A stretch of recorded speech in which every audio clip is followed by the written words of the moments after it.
Bem, mais uma vez, queria dar bom dia, cumprimentar a todos que me acompanham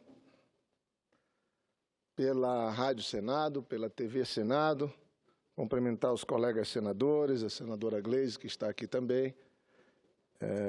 No meu estado ainda são 7h20 da manhã, no meu estado do Acre, no meio de um feriado. Eu venho à tribuna, senhor presidente, eu vinha com um propósito exclusivo hoje, e vou fazê-lo, estou só aguardando também o material, vou fazer uma manifestação sobre essa tentativa bastante avançada das operadoras de telefonia que controlam, de certa forma, nosso acesso à internet, de propor o fim da internet ilimitada para os usuários.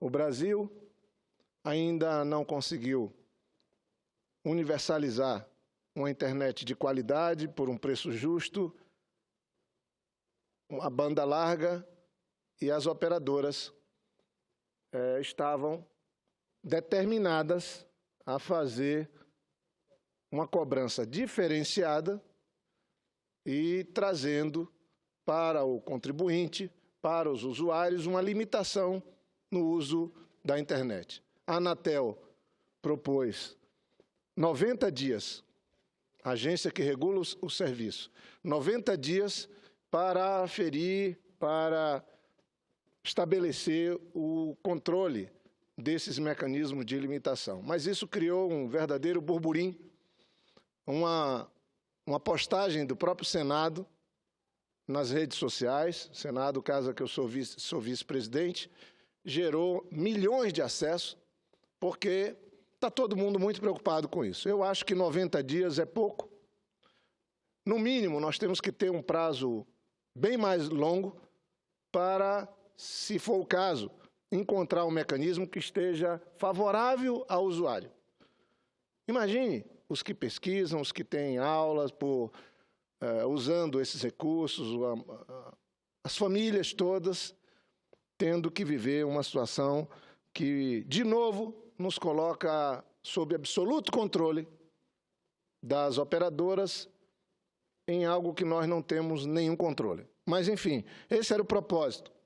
Mas, neste fim de semana, aqui em Brasília, eu fui procurado, inclusive por jornalistas de várias redes e jornais, mas também pela Rede Globo, e ontem dava uma entrevista no Jornal Nacional, hoje no Bom Dia Brasil, no Jornal da Globo também, sobre a comissão que deve se instalar aqui no Senado na próxima segunda-feira e que vai ter a responsabilidade de tratar dessa matéria que hoje chama a atenção de todos nós brasileiros, que nos põe diante de um debate sério, que nos põe diante de uma situação onde a própria democracia está em jogo. Eu me refiro à composição da comissão, chamada Comissão do Impeachment. É óbvio que a indicação do senador Raimundo Lira, seu posicionamento, com a maturidade que a vida lhe dá, com a relação que ele estabelece aqui no plenário e nessa casa, já mostra que ele procurará cumprir bem esse papel. Difícil papel de presidir essa comissão. As declarações dele, eu acho que atendem à oposição, que é autora, coautora desse pedido de impeachment, mas também resguarda o papel de nós que nos sentimos diante de uma grande injustiça com a tentativa de substituir 54 milhões de votos sem tipificação de crime contra a presidenta Dilma por um governo absolutamente ilegítimo, sem voto, e que não vai reunir, caso se efetive esse golpe, as condições para fazer com que o Brasil ponha fim à crise econômica e à crise política. Ao contrário, não quero fazer nenhuma premonição, mas eu não tenho nenhuma dúvida que um eventual governo ilegítimo, sem os votos da população brasileira, não logrará êxito na condução desse país. Ao contrário, pode agravar ainda mais a situação econômica e certamente vai agravar mais ainda a situação política. E nosso debate, as entrevistas, eram sobre a indicação da relatoria, ou seja, quem vai fazer o relatório da comissão. De certa forma, eu queria que quem está em casa entendesse, não é um relatório como a gente faz em uma reunião que põe alguém só para ficar fazendo a memória da reunião, não é nada disso. O relator aqui no parlamento é quem estabelece a absolvição, a acusação, a denúncia. Então, o papel é outro. E o que é que está acontecendo? Com todo respeito à ausência deles, porque eu tenho uma boa relação com todos, o senador Aécio Neves, candidato a presidente, derrotado pela presidenta Dilma há 1 ano e 4 meses atrás, está avocando para si a relatoria. Porque respeito muito, muito mesmo, tenho uma extraordinária relação pessoal com o senador Anastasia. Mas alguém que está me ouvindo na Rádio Senado, alguém que está me vendo na TV Senado, pode imaginar que isso não é um jogo de carta marcada? Será que não é perigoso para o Senado dar sequência ao enredo estabelecido pelo Eduardo Cunha, quando, comprovadamente, forjou um impeachment, fez do plenário da Câmara um picadeiro, com aquele circo montado, ao vivo, para o mundo inteiro, e a imprensa internacional todinha, toda ela, está reproduzindo aquilo que nos envergonha, que foi as manifestações que estavam, a grande maioria delas, desvinculada do processo do impeachment, e estavam todas elas vinculadas ao instinto de vingança de Eduardo Cunha. Vamos voltar aqui para o Senado.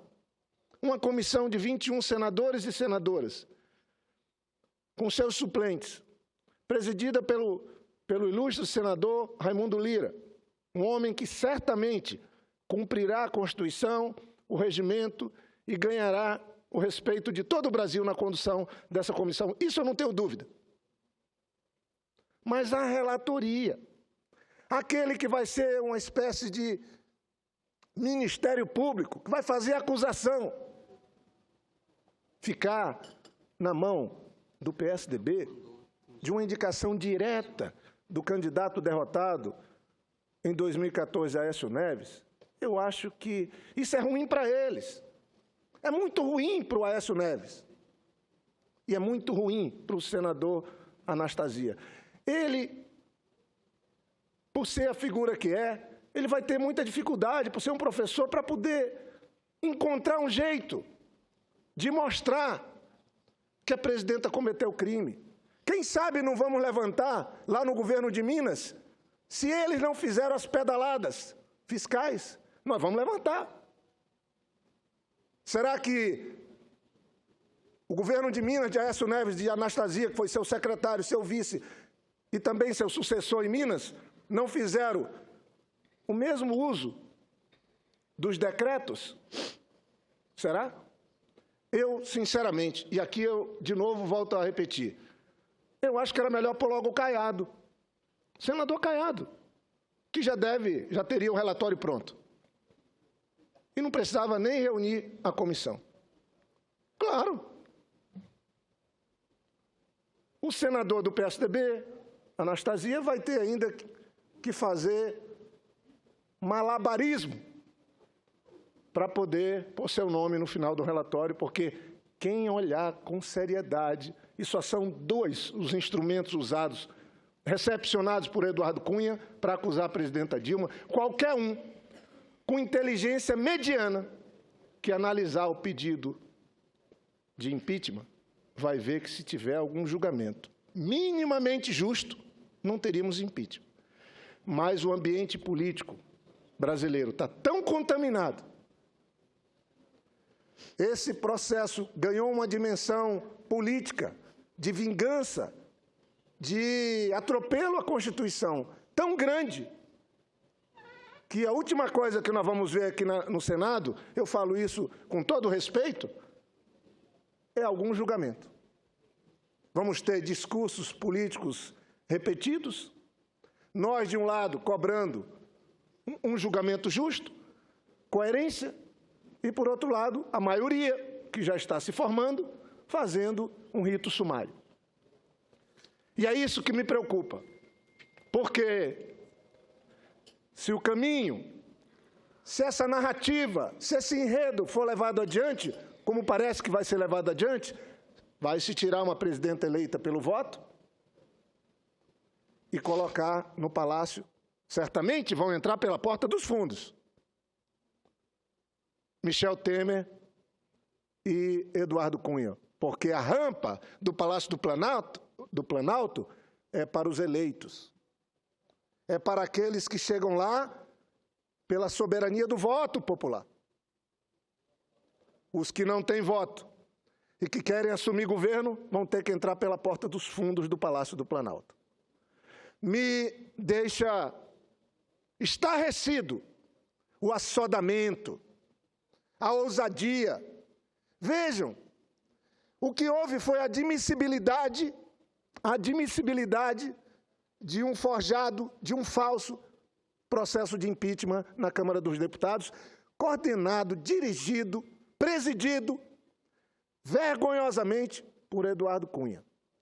Mas o vice-presidente Michel Temer já está em São Paulo e em Brasília montando um governo.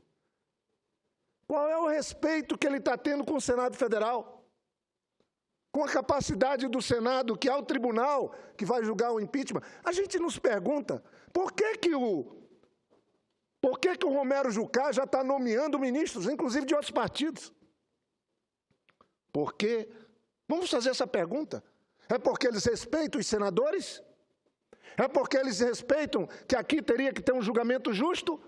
Ou porque esse jogo já é um jogo jogado, de cartas marcadas? É claro, já estão repartindo o poder em Brasília entre os seus, sem ter tido voto, sem a soberania do voto popular. E é isso que eu digo que é perigoso. A nossa juventude vai aceitar isso? A juventude de 2016, do século XXI, vai aceitar no nosso país todas as grandes mudanças que ocorreram nesse país, todos os momentos históricos na história desse país tiveram os jovens brasileiros participando ativamente. Estavam ontem na Paulista. Eles vão aceitar ser uma geração que ficou de braços cruzados, ficou muda, calada, diante de um golpe articulado, como nós estamos vendo? Agora estão negociando. É uma vergonha isso. É uma vergonha para o PSDB, que disputou conosco no voto, já estarem aí discutindo como chegar no governo sem voto. Esse será o debate. O mundo vai cobrar e está cobrando. A presidenta está lá nas Nações Unidas. Não queriam nem que ela fosse. Eles estão tão assodados, tão confiantes, tão certos que já deram o golpe, que eles estão nomeando o governo, querem impedir a presidenta de trabalhar e estão atropelando o processo de julgamento que a Constituição estabelece aqui no Senado. Primeiro, uma comissão para admissibilidade, que vai começar a se reunir segunda-feira e que tem até meados de maio para tomar uma decisão. Depois começa o processo do julgamento, mas eles já estão fatiando o poder no Brasil sem ter passado pelas urnas. E, para mim, isso é crime. É crime contra a democracia. É crime contra os eleitores. É crime contra todos os brasileiros. Eu sei que está muito acirrado, tem gente que me ouve falando na tribuna, já vai cumprir um papel de xingar, outros vão elogiar. Eu sei que estamos vivendo um momento de confronto, é uma pena. Mas se nós todos fôssemos pensar o Brasil sem as paixões, sem ódio que alguns põem na frente nesse momento, nós certamente diríamos: quem tem que seguir decidindo o destino de quem governa e quem não governa é o eleitor, é o voto popular. E é exatamente o voto popular que setores do PMDB, que seu Michel Temer, que o seu Eduardo Cunha, que seu Romero Jucá, com o apoio do PSDB, estão jogando na lata do lixo. Esse golpe está jogando na lata do lixo um poder que nos custou caro conquistar, o poder do voto que a democracia nos trouxe. Eu ouço a senadora Gleice com muita satisfação. Obrigada, senador Georgiana. Queria cumprimentar o pronunciamento de Vossa Excelência e comentar 2 pontos que eu acho de grande relevância. Primeira é a formação da comissão com a indicação do presidente e do relator. Eu já tive a oportunidade de manifestar na tribuna na quarta-feira a respeito disso e queria corroborar com Vossa Excelência a avaliação sobre a indicação do senador do PSDB para fazer a relatoria desse processo. Eu tenho muito respeito ao senador Anastasia, não é Todos porque nós divergimos politicamente que não reconheço nele qualidades importantes, inclusive do ponto de vista jurídico, não só político. Ele tem sido um senador atuante na CCJ, conhece as matérias profundamente, tem experiência executiva, então eu tenho muito respeito a ele. Agora, é verdade, não dá para ser o PSDB relator desse processo com qualquer nome que seja, porque o PSDB é militante de uma causa, da causa pró-impeachment. Seria como se nós tivéssemos condições de indicar o relator e indicássemos alguém do PT. Eu até, na ocasião, fiz referência ao seu nome, porque Vossa Excelência tem um trânsito, respeitabilidade grande aqui no Congresso, é o nosso vice-presidente, as pessoas lhe têm muita consideração. Tenho certeza que, do ponto de vista pessoal e da sua capacidade, não seria questionado. Mas, do ponto de vista político, seria. Claro, e nós mesmos debatemos isso na bancada, falamos, não, nós não devemos, eu defendi isso, nós do PT não devemos indicar nem o presidente, nem o relator. O mesmo deveria fazer o PSDB, eu, como Vossa Excelência, tenho o maior respeito, admiração pelo senador Anastasia, e mesmo aqui tem uma boa relação com o Jucá, com o senador Aécio, mas eu acho um grande equívoco do PSDB e do Aécio Neves, que foi candidato, pôr o senador Anastasia numa situação vexatória como essa. Claro, e isso aumenta ainda depois a maculação do processo pelo fato de senador Anastasia ser de Minas Gerais, ter uma ligação grande com o senador Aécio Neves, que disputou a eleição e perdeu para a presidenta Dilma. Então, isso tudo vai só contribuir para deixar o processo mais questionável. Com certeza, se o relatório fosse feito por um membro do PT, seria questionado, porque também tem militância na causa contra o impeachment. Como vai ser pelo PSDB, vai ser questionado, independente da qualidade do relatório. E, senadora, nós temos um número enorme de partidos que não estão tão na linha de frente nem da defesa do governo, nem na acusação do governo.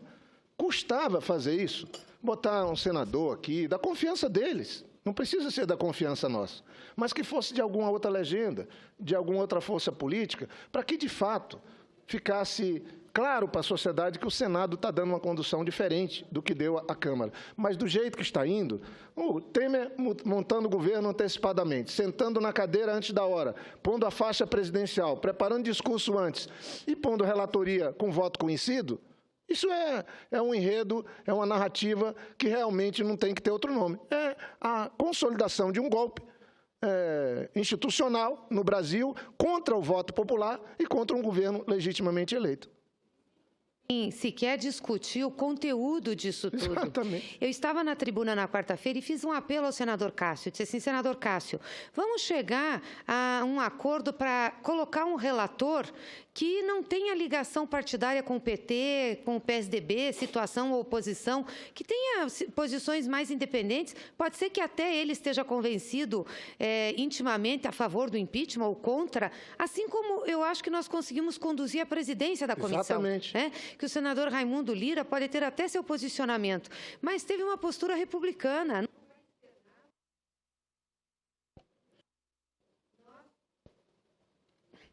Nós conhecemos a postura do senador Raimundo Lira. Ele já presidiu a CAI, aqui sempre faz com muita ponderação. É isso que nós queremos. Aí o senador Cássio me respondeu dizendo que não aceitaria vetos, que nós estávamos vetando, que isso era inadmissível. Digo, não é veto, é que o a ser maculado com a pecha de ser feito por alguém de um partido que é militante por uma causa. Então, eu acho que o nosso esforço na segunda-feira, senador Jorge, até para dar uma resposta de responsabilidade ao país e se diferenciar do que a Câmara fez, é procurar ter alguém que possa conduzir esse relatório, eu não digo com total isenção, mas possa conduzir esse relatório de maneira que todos os lados e todos os argumentos possam ser exarados, debatidos e realmente a gente fazer isso com base democrática. Muito obrigado, senadora Gleisi. E eu quero aqui também deixar bem claro, o Senado está funcionando hoje, os gabinetes estão funcionando. Eu não estou aqui fazendo acusação direta nem ao senador Aécio Neves, que eu tenho que respeitar a ausência, nem muito menos ao senador Anastasia ou qualquer um outro senador que eu citei, como o próprio Jucá ou até o Caiado. O que eu estou fazendo é uma constatação. Uma constatação. Então, eu tenho feito isso, mesmo fazendo críticas, mas eu queria, inclusive, elogiar os que me procuraram ontem da Rede Globo pela maneira como fizeram a matéria, pelo menos do ponto de vista do que eu participei, uma matéria sobre a comissão que esclarece o que nós estamos preocupados. Nós não queremos indicar relatoria nem presidência, apesar do PT ter a segunda bancada da casa. Nós só queríamos que tivesse bom senso, que o Senado pudesse realmente, para termos uma melhor condução desse processo, encontrar um dos colegas ou uma colega senadora que pudesse estar mais distante. O próprio senador Aécio falou para mim, essa semana passada, que concordava de não ter quebra dos prazos. Perfeito. Acho que esse é o bom senso, e eu o elogio por isso. Mas aí ele veio com a história de que o PMDB e o PT não podiam participar porque um está na presidência e o outro está querendo entrar. Eu falei, não, não é isso. Se for isso, o PSDB não pode participar. São dezenas de partidos aqui no Senado. Eu acho que não tem nenhum sentido, vai pegar mal para o próprio Aécio Neves, vai pôr com isso o senador Anastasia numa situação difícil, que é um colega muito querido que nós temos aqui, então não se trata de veto, se trata de uma constatação, que não tem como vir, por parte de qualquer senador do PSDB, um relatório isento. Nós estamos pondo uma das partes para ser juiz, não pode. Eles vão ter os votos, vão ter o espaço da comissão para pôr suas posições, fazer suas denúncias, mas não pode estar nem na presidência, nem na relatoria. Como a presidência já tem uma indicação ponderada, eu aqui cumprimento, mais uma vez, o senador Raimundo Lira, nós precisávamos ter o mesmo equilíbrio na definição do relator da matéria. Eu queria, por fim, fazer a leitura e cumprimentar a jornalista Tereza Cruvinel.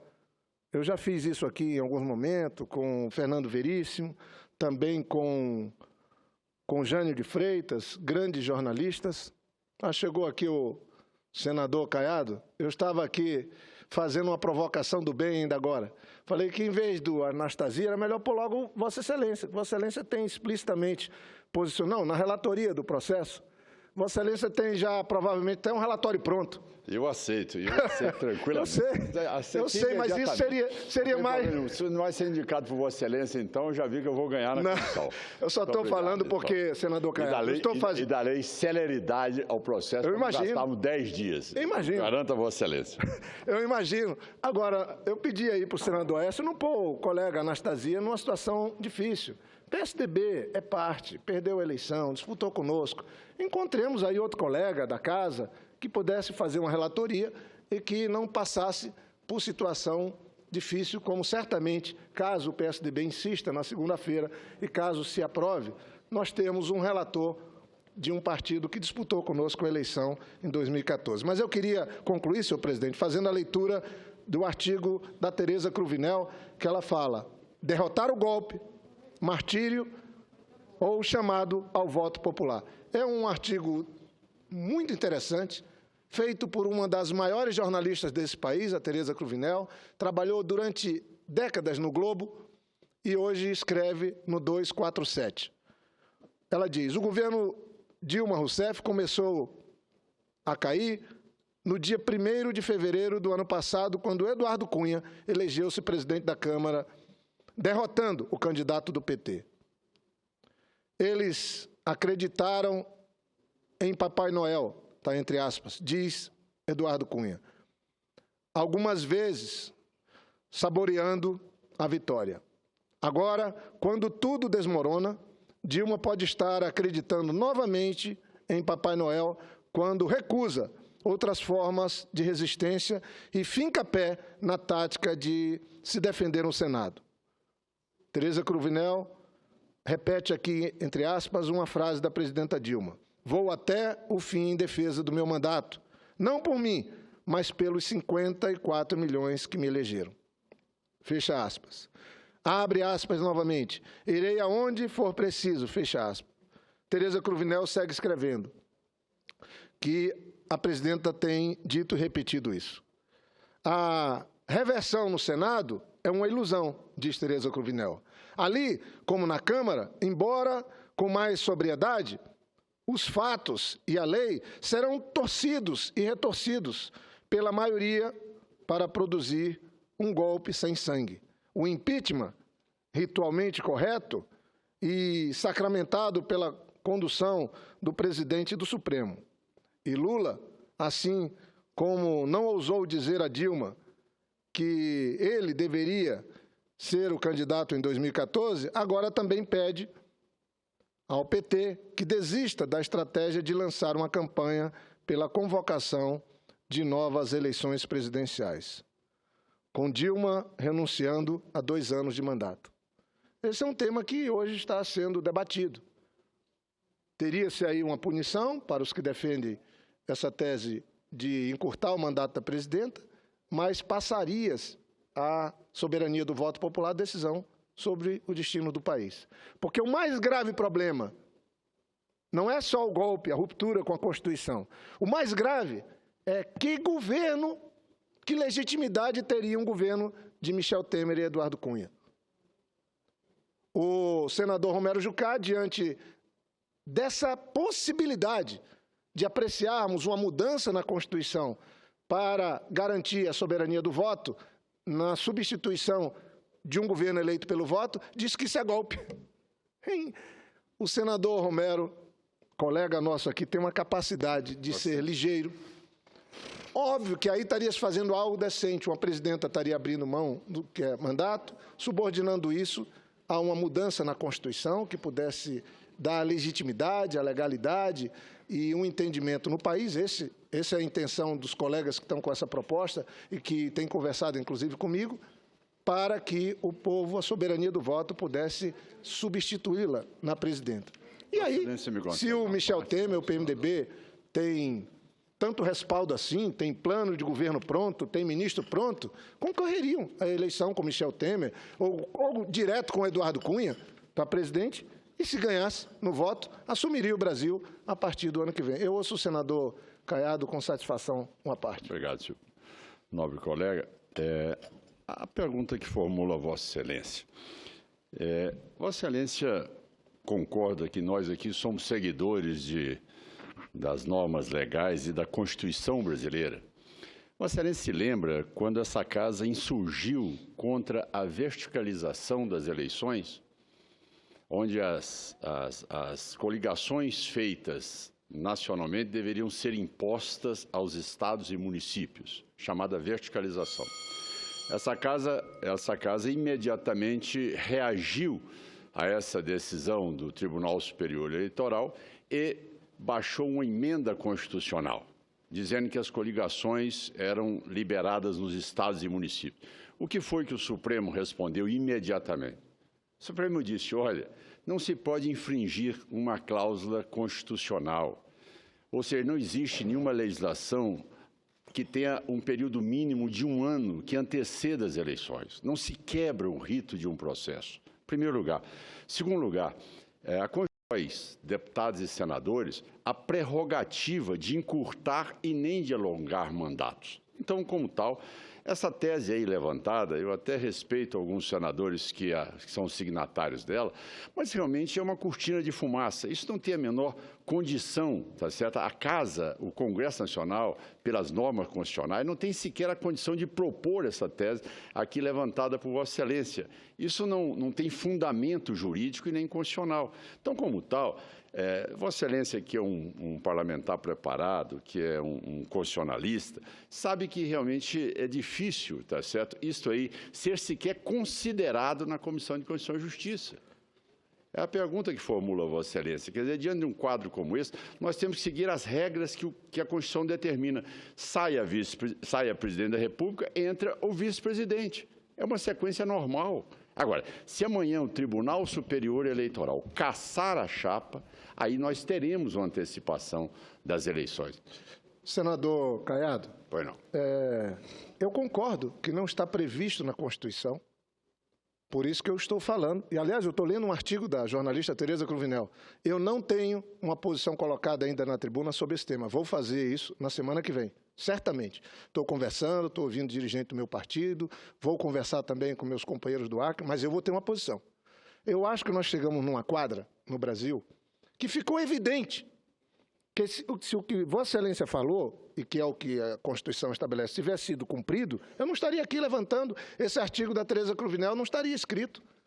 Porque, com todo o respeito, é outra casa legislativa, completa essa, no Parlamento brasileiro, mas a última coisa que nós vimos naquela sofrível, famosa, e que diminuiu o parlamento, aquela sessão da Câmara dos Deputados, foi alguma apreciação sobre crime de responsabilidade da presidenta.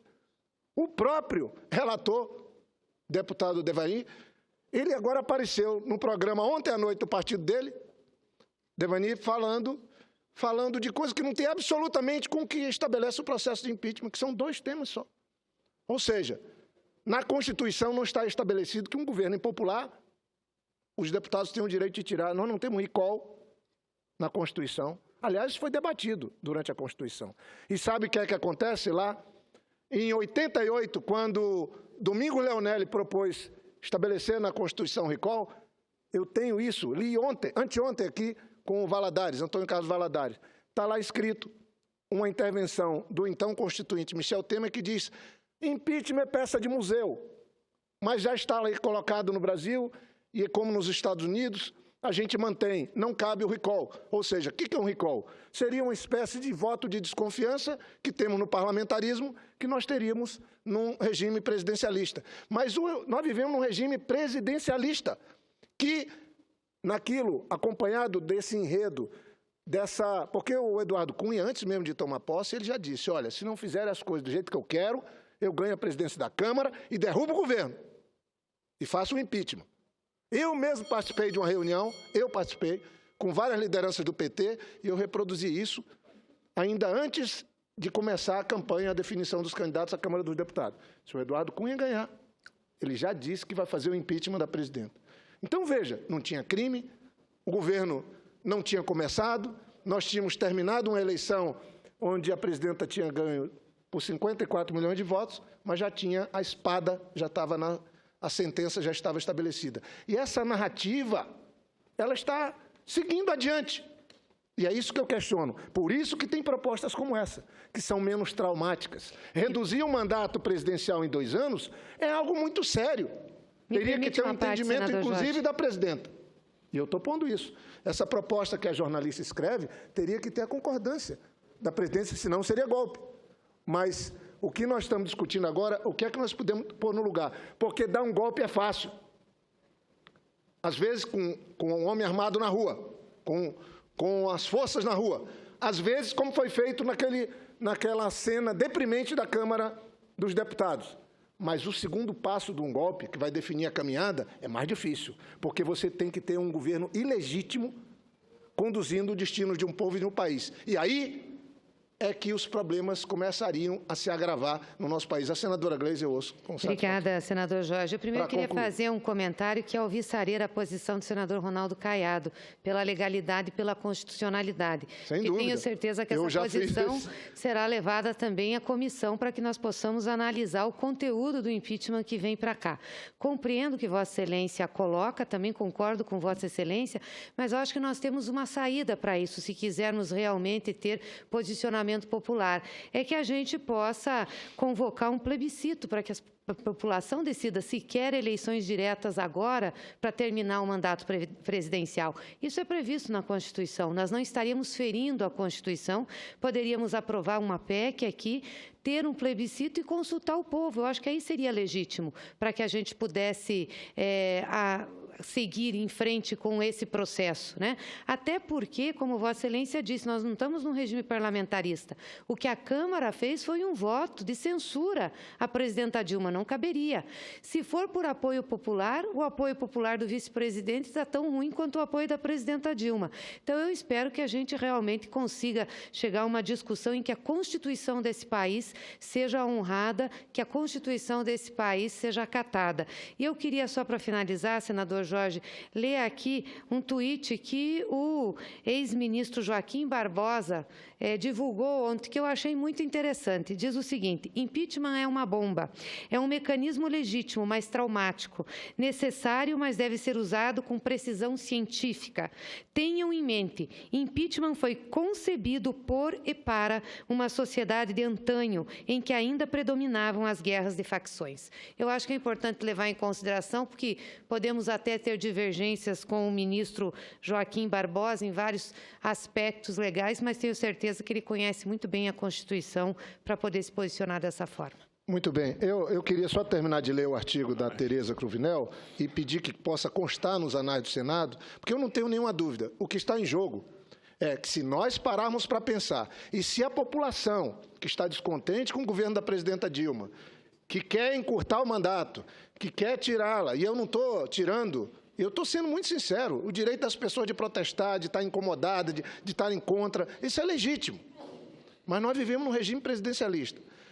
Se essa população começar a refletir sobre o que é que vai vir no lugar da presidenta Dilma, do governo dela, olha, nós podemos estar plantando vento, e quem planta vento, colhe tempestade. Tereza Cruvinel segue dizendo: derrotar o golpe vai além de buscar uma improvável absolvição no Senado. Até porque, ainda que ela ocorresse, que condições de governabilidade teria Dilma, depois de 137 deputados. Eu estou lendo um artigo muito duro e crítico ao próprio governo. Ela diz aqui que a presidenta tem poucas condições, que, mesmo recebendo um julgamento justo aqui no Senado, de retomar sua base de apoio. Então, veja, nós estamos diante de uma situação tão grave que nós temos que pôr aqui de maneira transparente os cenários e as condições para que o Brasil não tenha uma ruptura ainda maior do que a que está tendo agora num golpe.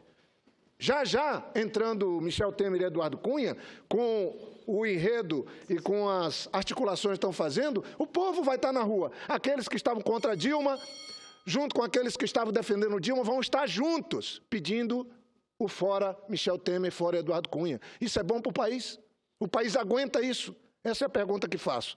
Mais uma campanha pró-diretas, lançada pelo PT, partidos de esquerda e movimentos sociais, não terá a mesma força que uma iniciativa de Dilma. Ela fala aqui que é a presidenta que deveria tomar a iniciativa, enviando uma mensagem ao Congresso em que reconhece a crise de governabilidade e contesta o processo de impeachment, de golpe, como remédio para a situação, propondo a emenda à Constituição que estabeleça a realização de uma nova eleição de presidente e vice, juntamente com o pleito municipal em outubro.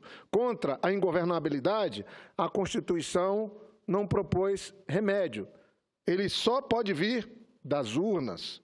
Em sua fala de hoje, na cerimônia anual em Ouro Preto, palco da Inconfidência, o governador Fernando Pimentel, de Minas Gerais, aproximou da proposta de chamado ao voto quando disse, aspas, é ao voto que devemos recorrer em momentos de grave crise.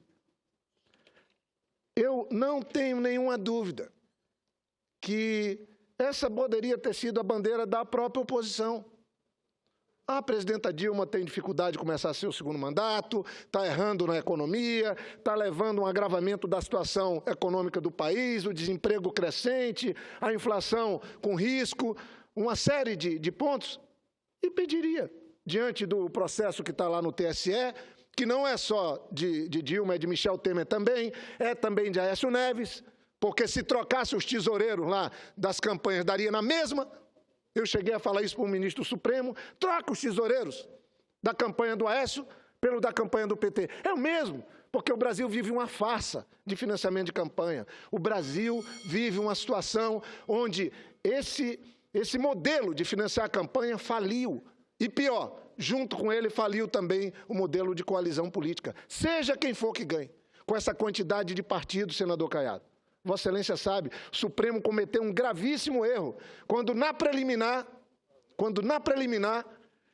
impediu que nós tivéssemos cláusulas de barreira na criação de partidos, não julgou o mérito, e hoje vários ministros falam, quando a gente conversa, que aquilo agravou, porque agora nós temos dezenas de partidos interessados em fundo partidário, interessados em comercializar tempo de TV, e aí quando a gente vê aquela votação da Câmara, as pessoas perguntam, por que aquele tipo de manifestação que o mundo inteiro se envergonhou e que envergonhou o Brasil? Aquilo é expressão da política, dos partidos e da representação que nós temos. Sinto muito, aquilo são os fatos reais. Então, a Tereza Cruvinel, ela termina, ela fala, e só falta muito pouco e eu já realmente encerro, muitos dizem que tal emenda não passaria, pois o PMDB não largará mais o osso. É isso, o PMDB não quer largar o osso, mas o PMDB não tem sozinho 1/5 do Congresso. Se outros partidos ficarem sensíveis, especialmente os que se sentem desconfortáveis com o impeachment e suas excentricidades, inclusive da sessão vergonhosa da Câmara, como é o caso do próprio PSDB, a jornalista cita. Um acordo nesse sentido poderia ser costurado, impulsionado pelo movimento que virá das ruas. O assunto já ferve nas redes sociais. Todos lançariam seus candidatos. A campanha seria curta e sem dinheiro empresarial. E quem vencesse faria parte do pacto, teria sua legitimidade reconhecida e o compromisso dos adversários de fazer oposição, mas não bombardeio desestabilizantes, como foi feito contra a presidenta Dilma. A Lava Jato teria garantias de seguir seu curso dentro do devido processo legal. Então, eu acho que essa é uma matéria importante, eu vou me posicionar assim, definitivamente sobre ela na semana que vem, mas não tenho dúvida, para a crise que estamos vivendo, nós temos que pensar as alternativas. E sou muito simpático a uma alternativa que coloca como juiz, como condutor, como que define a soberania do voto popular, que nos é tão cara na redemocratização do Brasil. Eu não sei se Vossa Excelência ainda queria, Gostaria só de, antes de Vossa Excelência, já que é um prazer enorme poder poder ter direito a contradita a formulação de Vossa Excelência, pelo conhecimento, pela vivência aqui no Senado Federal. O que causa estranheza, senador Jorge Viana, é quando Vossa Excelência considera ou dá a importância a Eduardo Cunha como se ele fosse mais forte do que uma presidente da República. Nós vivemos um sistema ele está derrubando presidencialista. Ele é muito forte. Nós vivemos um sistema presidencialista. Isso é um mantra. Porque, na verdade, o que está fazendo ali são 367 deputados votando. Ora, 367 deputados não estão votando sob a tutela de ninguém. Mas senador Caiado, deputados estão, só para concluir, estão votando sobre um sentimento nacional, sobre 1 ano e meio de desgoverno. Quer dizer, eu acho que neste momento, Vossa Excelência que defende o Partido dos Trabalhadores, eu sei do constrangimento de Vossa Excelência com 10 milhões e meio de desempregados. Quer dizer, é um quadro caótico. Nós estamos vivendo um momento que realmente eu acredito que o PT devia ter, nesta hora, um gesto de humildade e dizer, olha, realmente a situação é caótica, é grave. Nós não estamos vivendo um momento mais ou menos. Nós estamos vivendo um país que está dilacerando todo, um enfrentamento um contra outros, o Brasil desempregado, inflação, empresas fechando. Nós estamos vivendo um quadro que realmente exige de nós, tá certo? Que tenhamos assim, uma visão pró-país. E segundo ponto, é um pouco até constrangedor, por Vossa Excelência que tem, e eu acredito que tem um respeito pelo Supremo Tribunal Federal, quando nós ouvimos um ministro como Celso de Mello, um decano daquela casa, nós ouvimos um ministro Toffoli, que, sem dúvida nenhuma, participou em grande parte da construção do partido de Vossa Excelência, foi advogado-geral da União no governo de Vossa Excelência. Quer dizer, todos se pronunciam dizendo, olha, isto é uma agressão às instituições brasileiras. Quer dizer, no momento em que trata, o que a presidente Dilma trata esse assunto como golpe, isto é uma agressão, isso é um desrespeito, é inadmissível, é inaceitável. Veja bem, nós estamos ouvindo as vozes do Supremo Tribunal Federal, nobre colega. Então, não cabe a nós aqui, tá certo, queremos dizer que nós estamos infringindo a Constituição, sendo que o guardião maior da Constituição brasileira está dizendo que não. Quando Vossas Excelências recorreram, o Supremo deu a resposta 8-2. Então, é claro, é óbvio que nós estamos hoje dentro de um rito legal e constitucional. Então, são as observações que eu faço a Vossa Excelência, pelo conhecimento que Vossa Excelência tem e, ao mesmo tempo, pelo bom senso, e sempre se pautou aqui como sendo um conciliador. Eu sempre digo isso, eu como deputado federal e Vossa Excelência como senador, Vossa Excelência foi uma pessoa que teve habilidade dentro do Código Florestal de chegar a pontos de concórdia, de entendimento. Então, eu vejo que essa tese de vocês hoje, a tese do PT hoje, eu acho que vocês deviam tirar o pé do acelerador agora, porque só está provocando um esgarçamento maior no país. É um fato consumado, e diante do fato consumado, vamos poder, pelo menos, tentar pacificar e tirar o país da crise que ele se encontra. Essa é a formulação que faço a Vossa Excelência. Veja bem, senador, eu agradeço a parte de Vossa Excelência e a maneira também respeitosa que sempre me tratou aqui na casa, e é recíproco. Nós somos colegas, independente das posições políticas, eu acho que tem que estar o espaço, e eu aqui procuro sempre buscar o entendimento. Trabalhar para ser útil, me sentir ajudando, de fato, a resolver problemas. Isso eu aprendi quando prefeito, quando governador do meu estado do Acre. Agora, veja como temos aí uma divergência importante, porque é a história que está sendo escrita. Vejam bem, o Eduardo Cunha tem muito poder, sim. Vamos aos fatos. Por ele, esse impeachment, a presidenta já tinha saído há muito tempo, porque o propósito do rito do impeachment que ele fez, felizmente, aqui eu elogio o Supremo Tribunal Federal, foi desmontado pelo Supremo, mandou ele desfazer a comissão que ele tinha criado e cumprir a Constituição e as leis, porque tem uma diferença aqui de narrativa. O impeachment está previsto na Constituição, isso é fato. E não é porque ele está previsto na Constituição que o golpe contra a presidenta Dilma é legítimo, é justo, é justificado. Lá está previsto que tem que provar um atentado do governante contra a Constituição. Um atentado, não é um erro, não é uma falha administrativa. A presidenta assinou esses decretos. Por que não estão sendo processados os ministros, inclusive membros do Tribunal de Contas, do Judiciário, que pediram os tais decretos? Porque se foi um crime que teve ajudadores. A presidenta apenas, que ela não é ordenadora de despesa, ela assinou.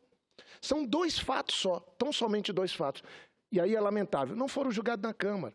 Eu sei que agora tem 367 votos na Câmara, e temos que respeitar isso, que mandou o processo para cá. Mas veja, aqui é que se faria o julgamento. E o governo Michel Temer já está sendo montado antes da comissão se reunir, antes de se eleger o relator e o presidente, e antes de qualquer julgamento. Agora, o Eduardo Cunha tem muito poder, sim. E olhe, eu tenho pena, para usar esse termo, porque eu não quero o mal de ninguém, de Michel Temer, se chegar a consumar o golpe e assumir legitimamente o governo, porque o vice dele será o Eduardo Cunha. Ele é vice da Dilma. Alguns, e eu tenho respeito pelo vice-presidente, tenho um bom trato, mas alguns estão chamando nas ruas já de traidor. Agora, o povo vai estar vendo. Eu não sei o que é que Michel Temer teria no eventual governo, tendo como vice dele o Eduardo Cunha. Eu só sei que o Eduardo Cunha não consegue andar uma comissão de ética para apurar denúncias contra ele, palavras dele com contas comprovadas na Suíça. A comissão de ética da Câmara não se reúne, não delibera.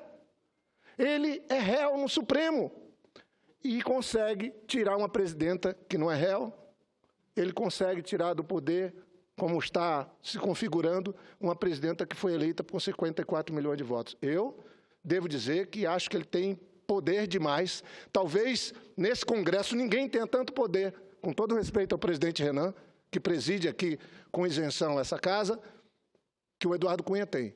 Agora, num eventual governo, Michel Temer e Eduardo Cunha, eu não tenho dúvida, quem pode mais, quem manda mais, é Eduardo Cunha. Então, fica aqui, eu peço que conste nos anais da casa o artigo da Tereza Cruvinel, que faz esse debate, que fala, para evitarmos o mal maior, que é o golpe, para evitarmos uma ruptura definitiva na nossa sociedade, talvez deveríamos buscar, na soberania do voto, a solução para a crise. E estou dizendo, isso não pode ser um atropelo, tem que ser um entendimento, tem que ser um pacto, mas eu vou falar sobre esse tema na semana que vem, senhor presidente, e agradeço a parte dos colegas senadores, do senador Caiado e da senadora Gleisi. Obrigado.